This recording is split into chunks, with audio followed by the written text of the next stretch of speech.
extremely glad to see so many people, even some of the people that are standing. And this, in a lot of ways, goes through the extent of how important mental wellness and mental health is for all of us. Today, we are specifically also going to talk about work-life balance. Though for me, work-life balance comes within the entire gamut of mental health only. So, let me start with my presentation. And I would really appreciate if you guys can participate as we go along. In fact, while I do an introduction of myself and talk a little bit about my background, I would request all of you, if you can take your phone and get the Solh Wellness application, because we will want to do an assessment test around your mental health at one point of time during the presentation. So if you can take out your phone, it's an extremely easy process. Either whether you have an Android phone or whether you have an iOS phone, the platform is called as Solh Wellness, S-O-L-H. So the platform is called SOLH. You also have a folder with you, most of you, maybe some of the ones that are standing did not get. So most of you have a folder. You should also be able to scan the QR code in case you are looking for the application and you are not able to find. Okay, so let me first start by introducing myself. My name is Kapil Gupta. I am one of the co-founders of Solh Wellness. However, I don't come necessarily from a mental health background. I am like one of you. I have spent most of my life either working in corporates or running my own startups. I graduated from Delhi College of Engineering as an engineer. I'm sure many of you here either would have graduated from DC or some of the nearby engineering colleges. Went and did my master's from North Carolina State University in the US. Worked in IBM corporate headquarters for nearly 7 years. I was probably the only one in IBM corporate headquarters at that point of time who looked like an Indian, actually was an Indian, and was not working in technology directly, not doing coding and all. So I spent nearly 7 years there, and then I came back to India and I started working in digital marketing. Now, one of the core benefits of working in digital marketing is I got to spend my life working with people who are between the age of 20 to 25 when I was 25 and 20 to 25 when I was 40 and beyond. What that did was it gave me a very interesting input into everything that is going on around us. Mental wellness, challenges of people to be able to accommodate with whatever is going around them was something that always seemed like a challenge. Okay. Before COVID, during all my life, I could see people really struggling, really trying to work with it. However, till before COVID came, it was sustainable. What I mean by sustainable is, yeah, it was a challenge, yeah, there were problems, yes, there were toxic environments, yes, there was work-life balance issue, yes, there was pressure. But all of this had remedies and solutions that we could all come up with for ourselves. That's what I mean by sustainable. Everything was there, but life went on. Post-COVID, what I started to realize is life goes on for some, and in many cases life comes to a halt for many of us. The challenges of mental health became no longer sustainable. Everybody started to struggle. Some started to struggle just in the sense of not being able to be productive or not being able to be efficient enough. Some started to struggle in their relationships, in their ability to kind of maintain good cognitive senses around them. Some started to struggle in terms of increased pressures leading to cases of anxiety and panic attacks and everything. Some of us ended up in depression and some maybe even worse. While I was going through this kind of a look through across, and specifically looking at the Indian environment, there was a clear realization that mental health, number one, needs an immediate intervention. I talk about mental health as a bigger pandemic than COVID would ever be. And the reason I say that is COVID as a pandemic, the way humanity is structured and the way viruses are created, at the the end of the day, COVID can at a maximum impact 8 to 10% of people. That is based on biological scientific approach to how viruses work. Mental health probably is the only thing I can think of that impacts 100% of us. I'm not saying it impacts 95% of us or 90% of us. It impacts 100% of us. And that is really when we started delving deeper into it and we said there is a solution that is needed. And that solution in a country like India is absolutely not going to come through counselings and therapies and psychiatrists and psychologists. Don't get me wrong, I'm not suggesting that is not a solution. That is not a scalable solution. And we knew if there is an impact to be done, it has to be done in a scalable manner. We'll talk about this as we go along.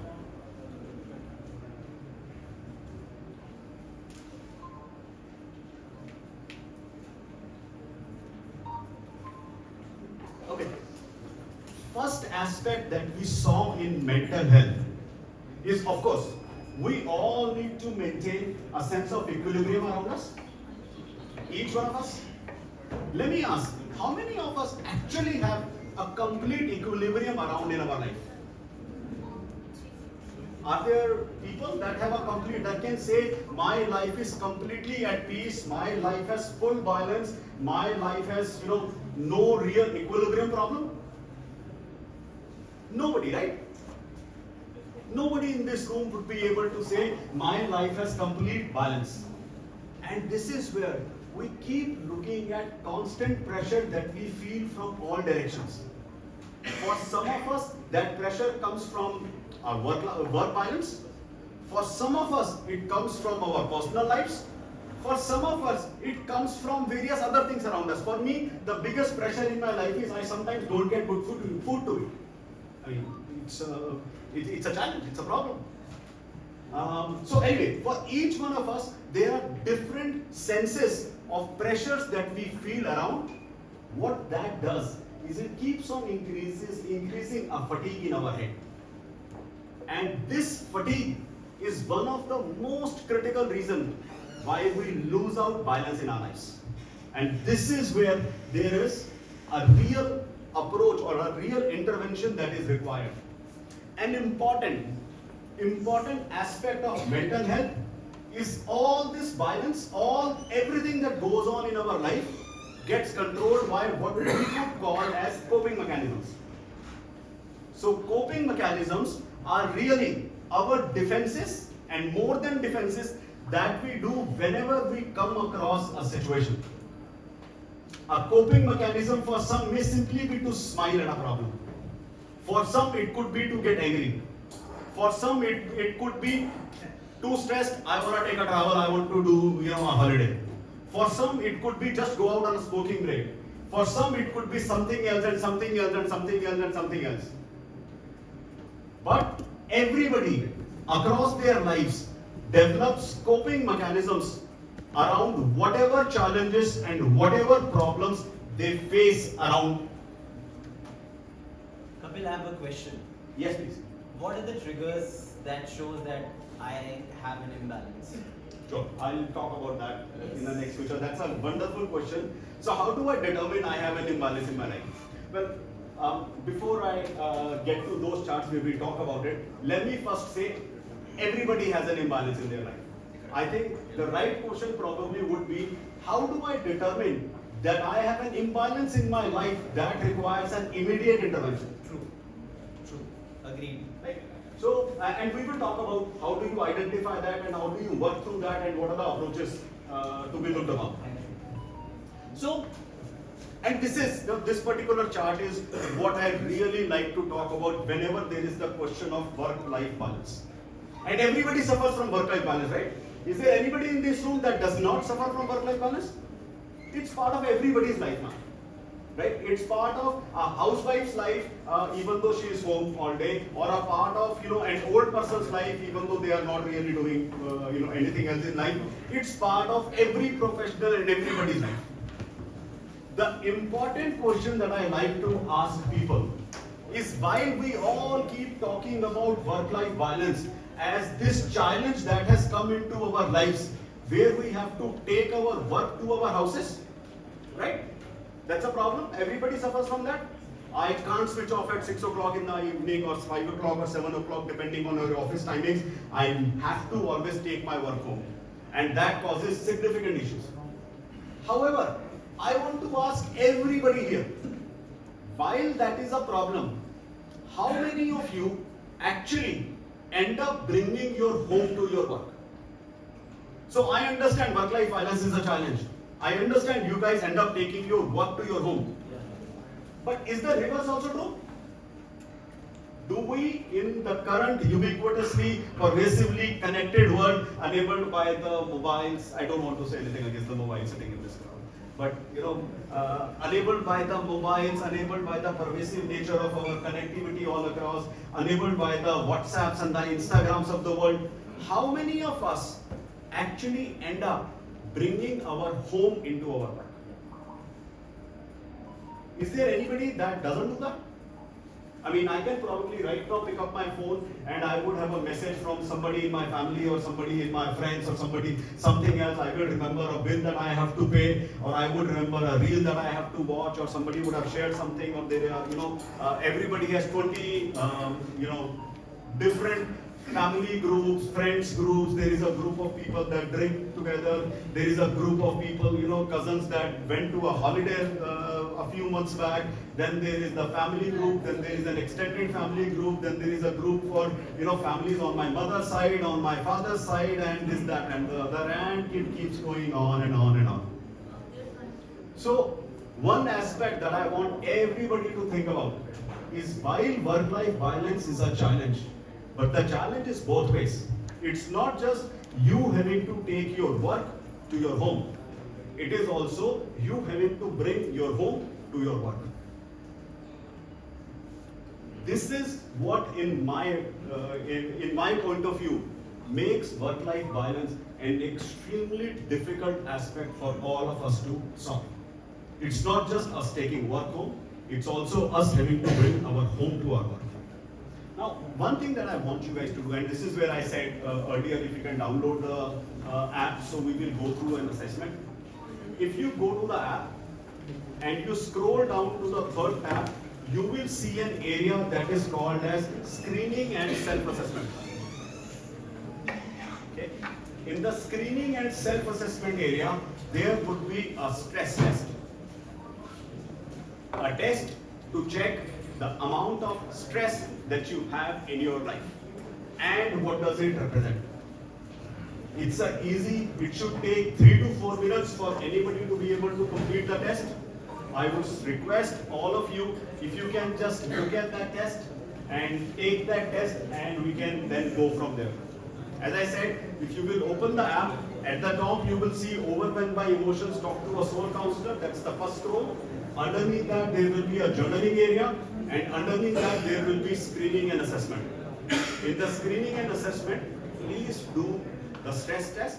I will give you 3-4 minutes to do the test, and then we can move on from there. Let me ask a question.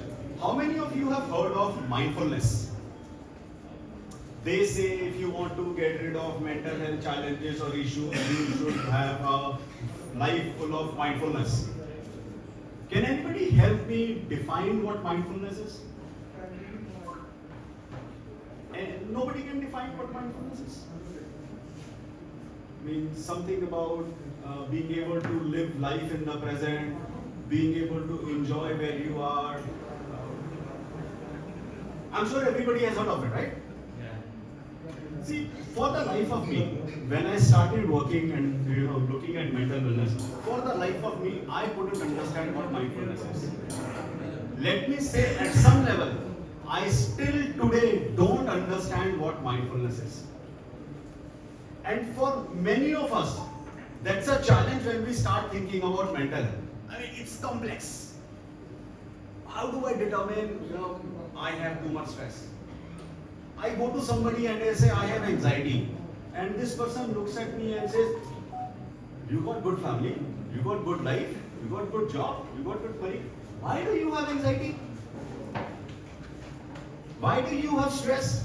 Why do you have any kind of pressure? But the reality is, some of us do. Each one of us, from a mental wellness perspective, is created very differently. And that difference brings in the challenges of mental health for each one of us differently.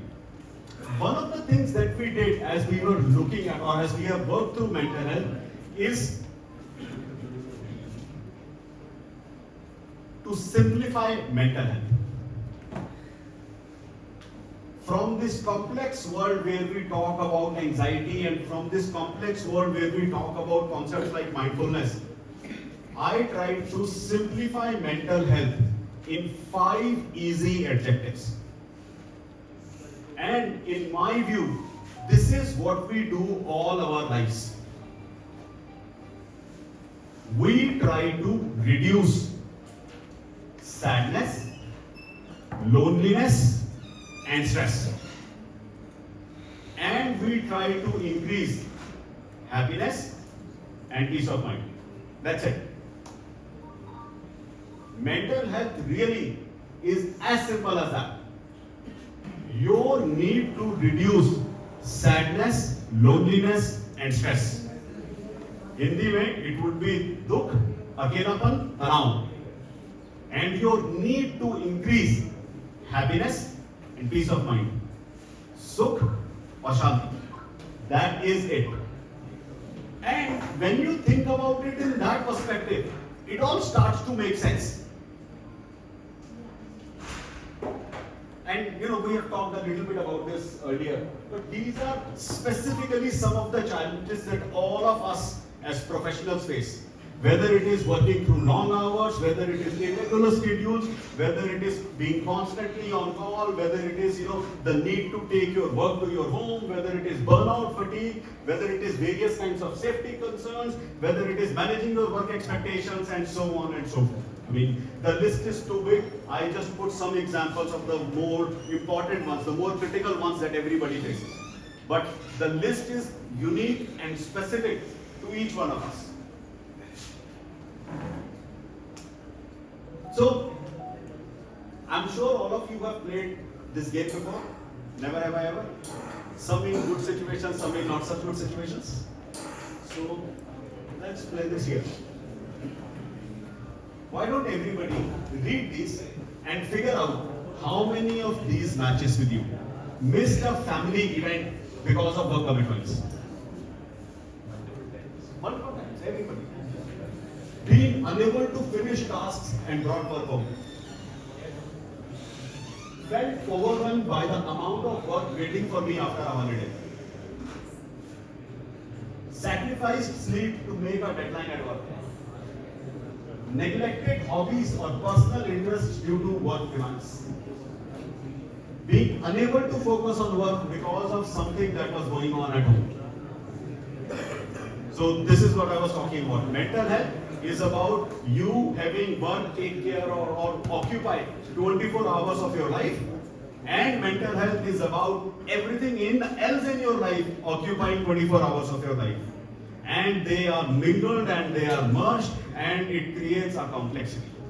You need to focus on something and then you get a call or your WhatsApp buzzes or something else happens. At the same time, you are home wanting to enjoy dinner and some message pops up or some call comes up or some work or some deadline or something else needs to be done. So let me ask this question. Have you ever worked on your mental health? I have asked this question of 25,000 people. Okay, probably more than that, and it increases every day when I go do such workshops or do various interactions all across. Have you ever worked on your mental health? Can I see a raise of hand? People that have worked on your mental health? Usually what I see, so let me give you the results that I have seen so far. Nearly 40 to 45% of people that I ask this question to, they tell me they have never done anything on their mental health. Okay? Either never needed to or never knew how. Nearly 45 to 50% people would tell me we do something. We do yoga, we do meditation, we go to gym, we read, we journal, we travel, we eat food, we talk to this particular person, we go to a party, we sleep, we whatever. But everybody, okay, this 45 to 50% people would come up and say, I do one specific activity in my life that I call as mental health. And there is nearly 2 to 4, 5% of people that would tell me that they have gone and sought active mental health support through an expert. Whether that support is through a counselor, or through a psychologist, or through a psychiatrist. Is that fair? Nearly 40 to 45% people never done anything. Nearly 45 to 50% people done something, and 2 to 5% people saying we have done active counseling, therapy, or psychiatry. Yes, ma'am. Kapil, my question remains the same. So, how do I know that I really need to work on my mental health? For example, I might be stressed out. I might be into a state of procrastination where हर चीज delay करता हूँ. But for example, I party and my mental health is sorted. How do I know that my mental health is actually in a very, very sad state, or where do I get to know that my mental health needs some kind of attention? After the next slide. Yes. Okay, we are almost there. So, while this is the answer, right? And everybody had this answer, right? Anybody had a fourth or a different answer to this? Either I have done nothing, or I have done one specific activity. I have a question on that. Yes, please. You are saying that you have interviewed 100 persons. Let's say you have interviewed 100 people who will ask this question whether you have thought of your mental health. So I would like to ask that out of those 100 people, how many as per you actually require that mental support? That will be the potent Sure. see actually. So out of the If you are asking a character how to bloom, sure, and he does not have to bloom every time, Sure. right? Sure. So whether that question was potent or not. absolutely. That's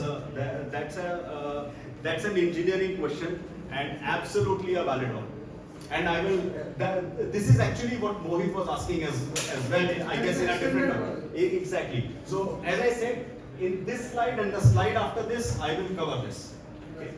Just 1 second. Let me just share this.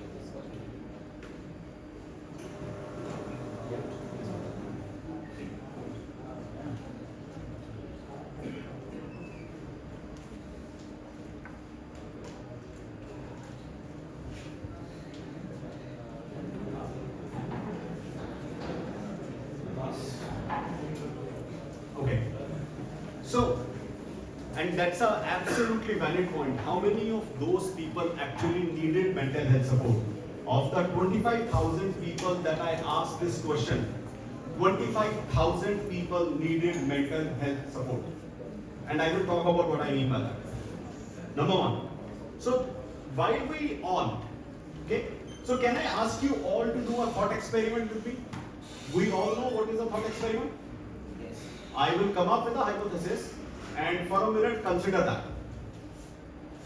Okay? And let us look at if it can hold true or not. So while we all have a response to have you ever worked on your mental health, which ranges from never to I do one activity, or I go to a counselor or a therapist or something, how about I say, and please listen to this carefully, how about I say, everybody, more than 16 hours a day, every day. More than 16 hours a day, every day. In every action that you do in your life. And every decision that you make in your life. All that you are trying to do is optimize your mental health. Let me say that again. More than 16 hours a day, every day, in every action that you do in your life, and every decision that you make in your life, all that you are trying to do is optimize your mental health. So mental health for me really is not something that you need an external intervention for. I understand you will get to a problem situation and you will need an external intervention and all that.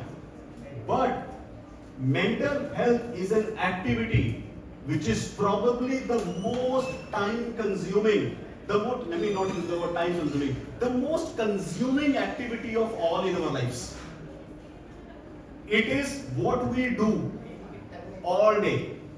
Our decision or action to eat or not eat, to sleep or not sleep, to meet somebody or not meet somebody, to come to work or not come to work, to party or not party, to travel or not travel, to be here or not be here. All of these questions, all of these actions and all of these decisions are done from the perspective of wanting to optimize your mental health. The challenge that each one of us faces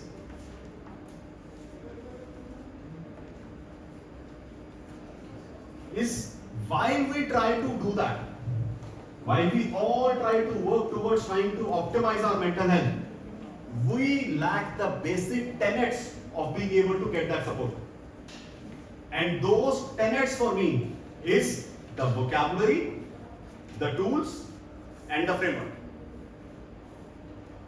The beginning point of this vocabulary for me is what I call as the 16-hour theory. I am sure many of you will go out of this room, for some of you for a few hours, for some of you for a few days, and probably for some of you for a few weeks. You will do a certain specific action that you did before. You will make a certain specific decision that you used to also make before. And you will start thinking about, how does this impact my mental health? For some of you, it would be rather transformational to actually evaluate your actions and decisions from the perspective of your mental health. And really, for many of you, the answer to your work-life balance may come from somewhere in between as well. For some of you, and we will talk about what more to be done. I'm not suggesting this is the final answer and let's pack up. But this aspect, this appreciation, this understanding that all our lives, from your birth to however old you are, all that you are doing in every action and every decision is optimize your mental health. Still, you don't get enough support. Still, you don't get help. Still, you have unworkability in life. Still, you have stress. Still, you have problems. Still, you have challenges. One of the aspects of that is you miss the vocabulary, the tools, and the framework.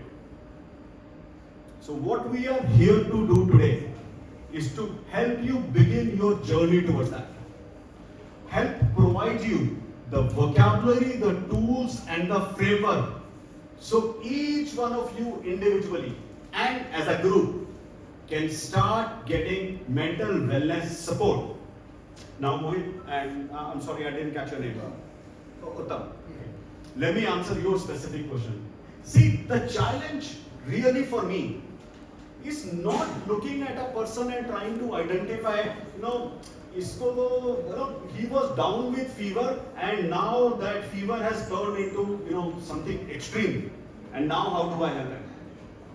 Okay? It's not about, I had a small injury and I didn't get any treatment, I didn't do anything, I didn't get a tetanus injection, it's now swollen, it is now septic and it is now a big problem. Now what do I do? Do I cut my arm or do I save my arm? While for some of us we will get there, right? While for some of us mental health will get there. But what I want to do and where I'm saying all 25,000 of those people needed mental health support it's a question of how do you be a better version of yourself? So let me ask a question in that respect. Assuming I give you better mental health capabilities, or look at it differently, we all have good days. When we wake up, we are happy and we are productive and we come to the office happy and everything works well in our lives. And we all have bad days where we are unhappy, no reason, nothing fundamentally in life changes, right? But we just wake up, we are just unhappy, we come to office unhappy, two things happen that trigger, makes us more unhappy and life doesn't work. Between the days, those that you define as your good days, and the days that you define as your bad days, what is your difference in productivity, efficiency, happiness? Think about this. I don't want you to answer the question here. Okay? I understand work environments are extremely difficult to talk about mental health. But think about it. I can assure you, for every one of you, the answer is more than 20%. For many of you, the answer is more than 50%. For some of you, the answer is 100%. And for a very small set of you, the answer is, I can't even measure it because on bad days I do nothing. It can be similar for the good days as well. It can be similar. I'm just asking the difference between good days and bad days. So the question is, how do I do? What do I require? Where is the intervention such that I can be more productive, more happy, and be a better version of myself for myself? I'm not talking about be a better version of yourself to be able to contribute to an organization or to be able to contribute to somebody else. Okay? Hence, important aspect when I talk about this is your happiness and your peace of mind. Your productivity and efficiency for your company is not important to me at all. I mean, the company asked me to come, but it's not important to me at all. What I am talking about is your performance, your efficiency, and everything from the perspective of your happiness and your peace of mind. So, irrespective of what situation you are in, and this is Uttam your answer, irrespective of what situation you are in, we all require mental health support. Or, to say differently, irrespective of what situation we are in, given better mental wellness, we could do better. For many of us, not doing better would mean something got missed out. For some of us, not doing better would mean it will deteriorate over a period of time. So, research says 1 in every 5 people will go through depression once in their life. Okay, it's a statistically determined number, you can't question that. 1 in every 5 people. So what I want each one of you to do is to look at the person on your left, on your right, the one in front of you and the one behind you.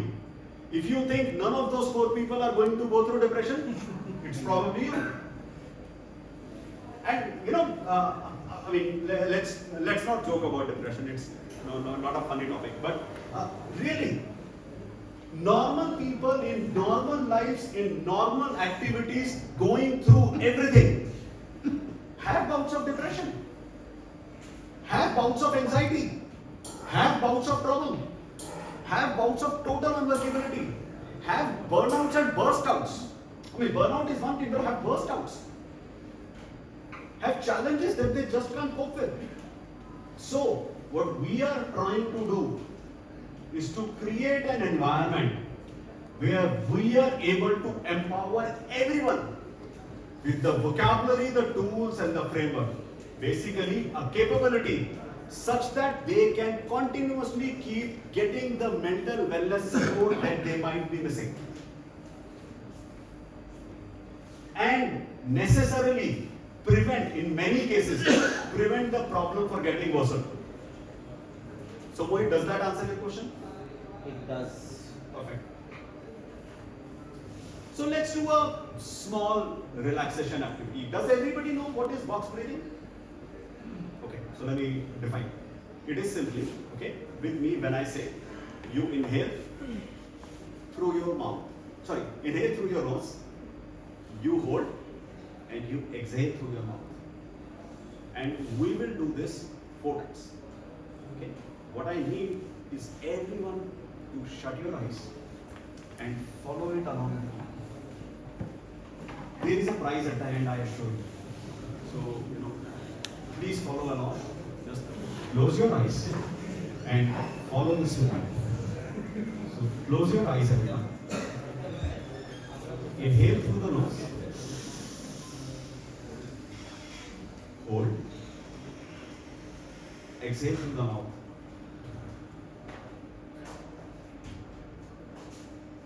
Inhale through the nose. Hold. Exhale through the mouth. Inhale through the nose. Hold. Exhale through the mouth. Last one and a little longer. Inhale through the nose. Hold. Hold a little longer. And exhale through the mouth. Now just rub your hands.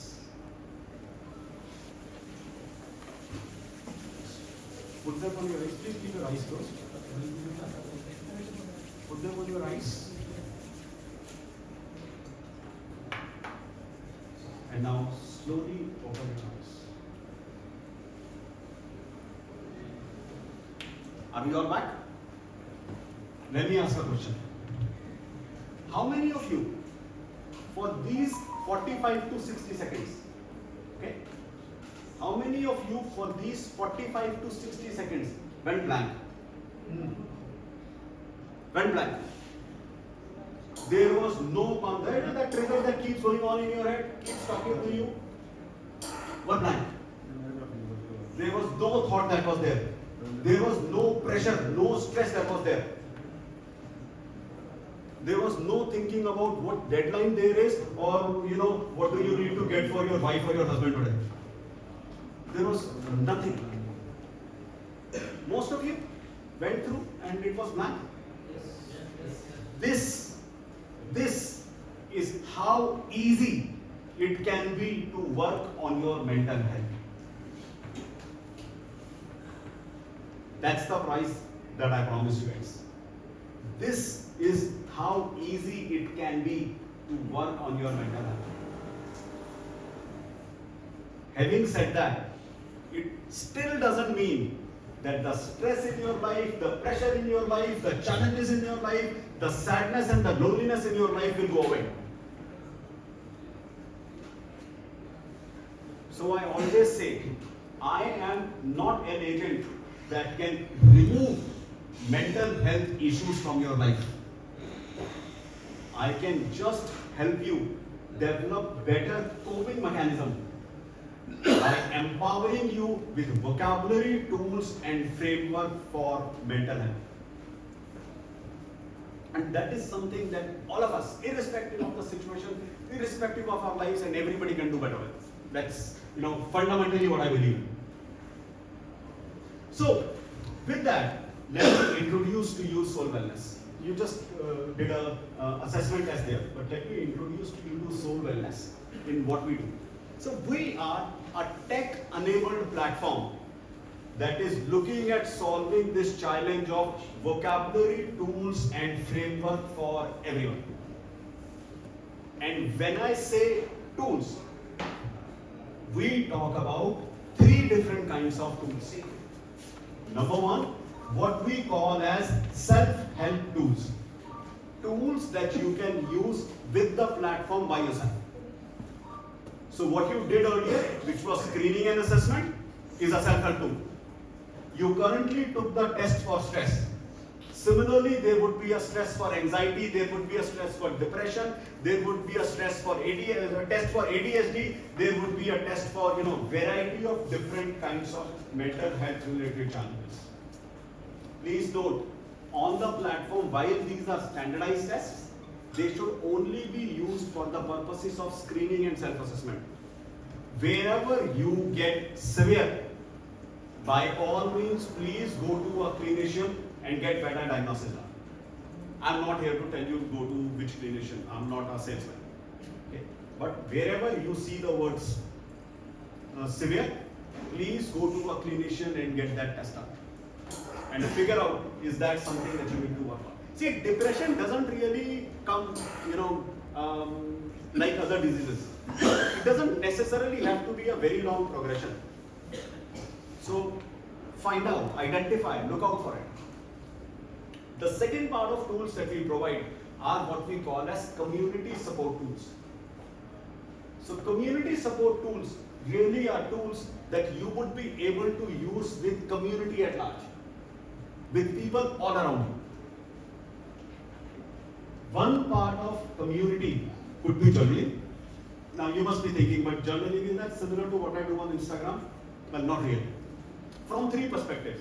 Number one, in our scenario, we provide you capability to write and read and do everything anonymously.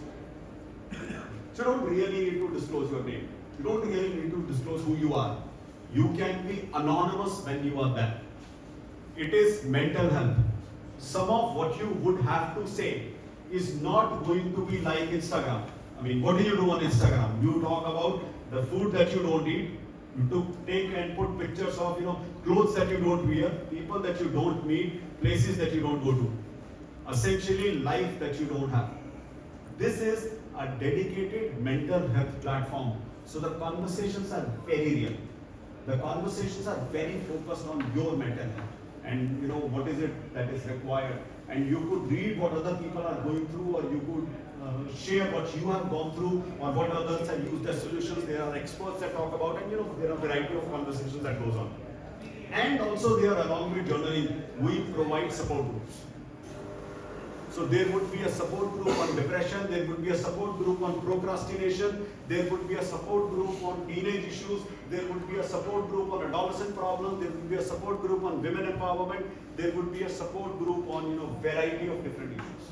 So when we talk about the support groups, it is like what? It is like a chat thing. I put something, my problem or a situation here, and the community answers. The community is able to respond. You could also see, it's not just about you putting your problem. So don't think about, so support groups are not necessarily Q&A only.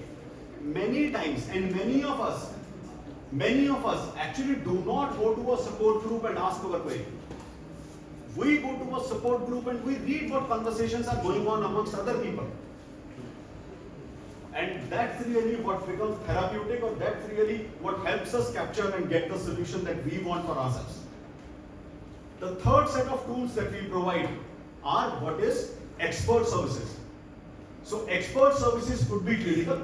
So some of you may have a need to go to a psychiatrist or a psychologist or a counselor because of whatever is going on with you, whatever challenges you have, or you wanting more support. Or some of you may want to get some allied therapy support. So allied therapy could be working on an area that stimulates you. For some of you it could be yoga, for some it could be meditation, for some it could be performing arts, for some of you it could be spiritual. For some of you it could be listening to motivational lectures from Shiv Kheda or any other motivational speaker. For some of you it could be naturopathy, Ayurveda or other things. But providing capability such that you can get support in what stimulates you. And along with this, we work with organizations to be able to provide it in a comprehensive manner, and it consists of these 6 things. One, mental health awareness. So which is one aspect of it is what you saw in this workshop, but then there are a variety of other different workshops. Some specifically focused on stress, some specifically focused on work-life balance, some specifically focused on other areas around mental health. Soul app integration, of course, talking about how soul will be able to help. Screening and assessment. One example of screening and assessment is what we did, but then the platform is there. There are numerous other screening and assessment that you can do. Soul intervention, which is where we do variety of different types of workshops. Someday we will come up and do a music therapy for you. Someday we will come up and do a dance therapy or a sound and motion therapy for you, movement therapy for you. Someday we will come up and we will do like a meditation therapy for you and variety of other things. Fifth, individual counseling. So for any of you that require support, in fact, we have a psychologist, one of our psychologists here.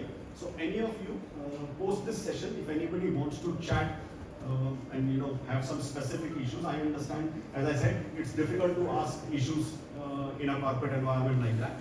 If anybody anybody wants to, we can have that conversation one-on-one right after this chat as well. Or of course, when if you are working with a corporate, then we provide that capability on an ongoing basis. Last, and I want to specifically focus on this. Whenever you use the Solh platform, your data is 100% secure.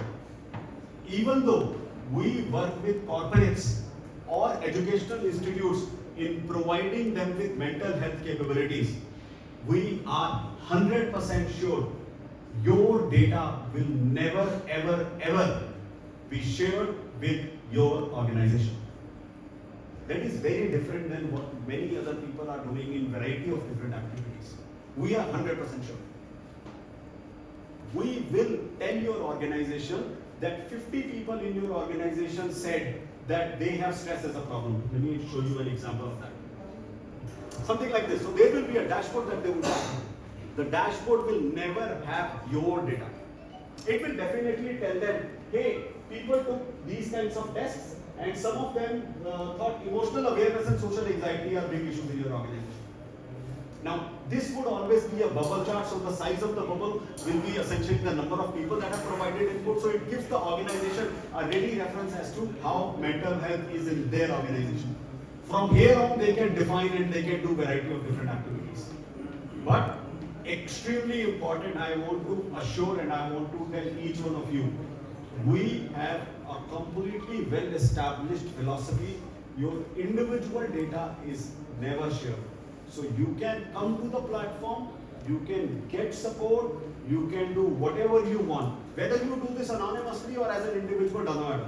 Your data is always safe. You want to use the anonymous feature if you want to put a story that you are uncomfortable with people associating with you. Like, you put your name, of course, somebody else will read it. If that is the case, by all means, please do anonymity. But other than that, it is absolutely safe. If you go to Talk Now, which is one of the first features on the app, which is something that we say all of us should have. It says, overwhelmed with emotions, talk to a soul counselor now. And that's what it is. You are, it's 10 o'clock in the night and you are overwhelmed with something and you don't know what to do. Click, talk to a counselor. And the person on the other side will be, by the way, a certified counselor, certified psychologist actually. Okay, so questions? So this app is the services that you're talking about are the paid ones? So when we do subscription for organizations, all of this is included. Okay, for example, like an individual herself, an individual myself, I do not, my organization doesn't go into a kind of a subscription with you. Can I not use this app? You can absolutely use the app for free. Okay. For every individual user, the app is actually available for free. Okay. Of course, if you need expert services, you will pay for the expert services. So basically, the customized and expert services are the paid ones. All these tests are free. Yes. Okay, I have a question. All the tests are free. Talk Now feature is free. So, as I was saying, overwhelmed with emotions right now, go talk to a counselor. Free. Okay. All screening and assessment is free. All journaling and everything else is free. Wherever you need an expert service, wherever you need to meet with or have a session with a psychologist or a psychiatrist or a counselor, or you want to take a yoga therapy session or a meditation session or a music, art, dance, whatever else, then you pay for that session. Otherwise, it's all available to every individual for free. Yes, please. Okay, so few quick tips to be more mindful and have a better mental wellness. I know you talked about vocabulary, you talked about the tools. Some quick tips. For example, after this session, is there anything that I can go and probably align with, something that can actually bring in some kind of shanti or sukh to my life? Sure. Some quick tips. Sure. So let me talk about 5 different things as quick tips. Number 1, the 16-hour theory. If there is one thing that you want to take out from this workshop, from this session, it is the fact that every action and every decision that you do in your life is to optimize your mental health. So start evaluating, start looking at what you are doing, your actions and your decisions in the realm of looking at your mental health. That is number one. Number two, do the basics right. What I mean by the basics is eat, drink, sleep, exercise, and breathe. Drink not necessarily the booze. Pani. Hydrate yourself. I'm so sorry Yes. I used the word. Pani. Okay. I have been doing for the last some time. I have been doing workshops with students who are sitting on the floor, and they are 5th to 7th class. So I have been saying drink, without worrying about it. Hydrate yourself. जल ही जीवन है, इसको ध्यान Jal hi jeevan hai. See, I tell you what happens. Specifically right now, winters is going on. Right? Some of us, our daily intake of water is less than half a liter. Right? For some of us, it's 2 glasses. Not even that. It's too cold. For your mental, I'm not talking about physical health here. I'm not even saying your physical health impacts your mental. I'm not going through all of that. While all that may be important, purely from a mental health perspective, you need to at least drink 2 liters of water every day. You need to ensure you have a healthy lifestyle. In the kind of work that you guys do, you need to ensure you get a good dose of protein every day because you are doing thinking work.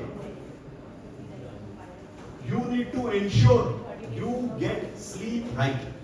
And by the way, I am never going to tell anybody how much sleep to get. I sleep 4 to 4.5 hours, maybe 5 hours a day. And it works perfect for me. I know some of you are saying, but that's too less. And it works for me. Okay, it works for me. I am active the whole day. I am able to do everything I want, and I can't sleep for 7 hours. I sleep for 7 hours, I wake up with a headache. So find out what is the right sleep for you. Similarly, do some breathing exercises. I do my breathing exercises in the morning while I am driving from my home to my office. I don't suggest other people to take on that habit. But some of you travel by metro, some of you, travel by other means. Please find out how, where, but do some basic breathing exercises. The box breathing I was talking about earlier, is just amazing. It's one of the best mechanisms I have seen so that we are able to get that support. So this is the second part. 16-hour theory, eat, drink, sleep, hydrate. Well. Number 3, keep on the lookout for what are your coping mechanisms. Most of us, our coping mechanisms are subconscious. We react to a certain situation subconsciously. What I'm asking you to do is start being more mindful of what your coping mechanisms are. Identify and repeat. I'm not asking you to change your life. I will not tell anybody ever this is right or this is wrong. It's your coping mechanism. Hey, more power to you. But work on identifying so that you are not just using your coping mechanisms subconsciously, so that you are also using your coping mechanisms more consciously. So your coping mechanism can be one of your hobbies, talking to some family member that you really like talking and takes the stress out. So it's not just the coping mechanism कि आप शांत हो गए तो वो आपका coping mechanism हो सकता है. But there can be other coping mechanisms that you are really not aware of. For example, music can be one coping mechanism, gym can be one coping mechanism, dance can be one coping mechanism. You need to find that one strength that really keeps you alive, right? And sometimes a little more than that. Let me tell you one coping mechanism I use. So I don't have a driver. Okay. I drive my car myself. My office is in Old Delhi, so I have to go through different challenges, different pressures of traffic versus what you would go through when you go from Gurgaon. Trust me, you haven't seen the traffic that I go through. I don't care you travel from here to Delhi every day. You haven't seen the kind of traffic that I go through every day. So my coping mechanism while I'm driving, okay, is I will never open my car windows, okay, but I will scream and shout the whole way. The important thing is, for me, my coping mechanism is I will scream and shout and I will forget about it. If I don't scream and shout, I will remember how dare did he take this wrong turn for the entire day. I will scream and shout, probably utter some nice words, and life goes on. My coping mechanism. You don't have to take it, you don't have to like it. In fact, my daughter hates it. But my coping mechanism, it works for me. Okay? I consciously do it now. I used to subconsciously do it earlier. I consciously do it now. So, develop your coping mechanism. Number 4, irrespective of what situation you are in and whatever is going on in your life, always keep working on your mental health. Be cognizant of what I was talking about earlier, vocabulary, tools, and framework. 5th, last, definitely not the least, your mental health is a function of combined mental health around you. It does not. Your physical health stands in vacuum. It's your own. Your mental health is a function of everybody around you. Be cognizant of that, be sympathetic and empathetic of that, and be helpful towards people from that perspective. Keep looking out. I mean, this is one of the important aspects of how you need to look for mental health for yourself. I'm not saying for others. One of the key criteria, key ingredients of looking of mental wealth for yourself is to look at mental health and identify triggers and identify challenges and identify what is going on with people around you. Because your mental health is going to be a function of all of it. And then, of course, Realme has started talking about mental health. I mean, from Mohit mentioned, I gather this is the first time that you have done any workshop or anything which was related to mental health. I'm hoping you will do a lot more. That would be the next thing. I mean, keep looking for opportunities where you can engage, where you can get help, or where you can do something more. Okay. So with that, thank you so much, everyone, for being here, for listening to me. Hopefully, it was of some value to you. Hopefully, you were able to gather one of these 5 tips, and you will be able to incorporate it as you move along. Thank you so much, and thank you so much, Mohit, for helping us organize this. Thank you so much, Kapil. I think बहुत कुछ अगर हम इस session से नहीं भी ले जाना चाहते, I think 16-hour theory is definitely one thing that we all should look at. क्या-क्या चीजें हैं जो हमारे मेंटल हेल्थ को ट्रिगर करती हैं या हम अपने मेंटल हेल्थ को ऑप्टिमाइज करने के लिए करते हैं. Just look at it, and I think a start well is always end well. I think we have started. I'm sure you'll work on your mental health, mindfulness, as he rightly said. Let's do that. Let's be more mindful. Let's be more healthy, both in terms of our physical health and mental health. Thank you so much for attending.